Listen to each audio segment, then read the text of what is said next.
बिस्मिल्लाहिर्रहमानिर्रहीम। अस्सलाम वालेकुम।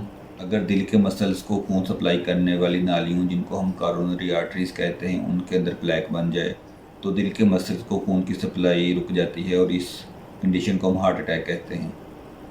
हार्ट अटैक होने के बाद एंजियोग्राफी या एंजियोप्लास्टी की जाती है, जिसमें खून की नालियों को खोला जाता है और उनके अंदर स्टेंट डाल दिया जाता है।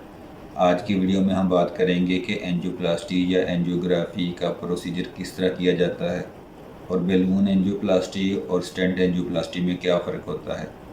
मेरा नाम डॉक्टर उमर फ़ारूक है और मैं कंसल्टेंट फिजिशियन हूँ।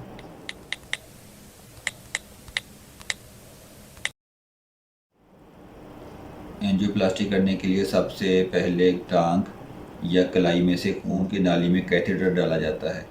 कैथेटर एक ट्यूब जैसी इलास्टिक नीडल होती है। इस कैथेटर को खून की नाली के अंदर इंसर्ट करके एक्सरेज की मदद से देखकर करोनरी आर्टरी तक ले जाया जाता है और फिर इसके अंदर एक कलर्ड डाई को इंजेक्ट किया जाता है।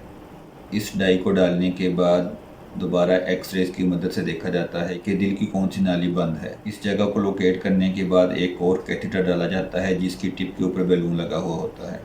जब बैलून अपनी मुकर्ररा जगह पर पहुंच जाता है तो बैलून को इन्फ्लेट किया जाता है। इस बैलून को इन्फ्लेट करने की वजह से कोलेस्ट्रॉल का प्लेक पुश होकर आर्टरी की दीवार के साथ लग जाता है। फिर इस बैलून को डिफ्लेट कर लिया जाता है और कैथेटर को बाहर निकाल लिया जाता है। इस प्रोसीजर को हम बैलून एंजियोप्लास्टी कहते हैं। इसी तरह अक्सर औक़ात बैलून एंजियोप्लास्टी करने के बाद इसमें स्टेंट डाल दिया जाता है।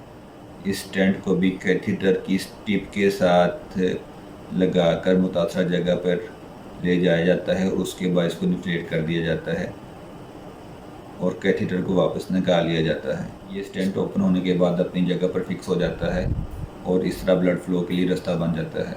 इस प्रोसीजर को हम स्टेंट एंजियोप्लास्टी कहते हैं। बाकी आज के लिए इतना ही। अपना और अपने प्यारों का बहुत सा ख्याल रखें। अल्लाह ताला हमारा हामी नासिर हो। अल्लाह हाफिज़।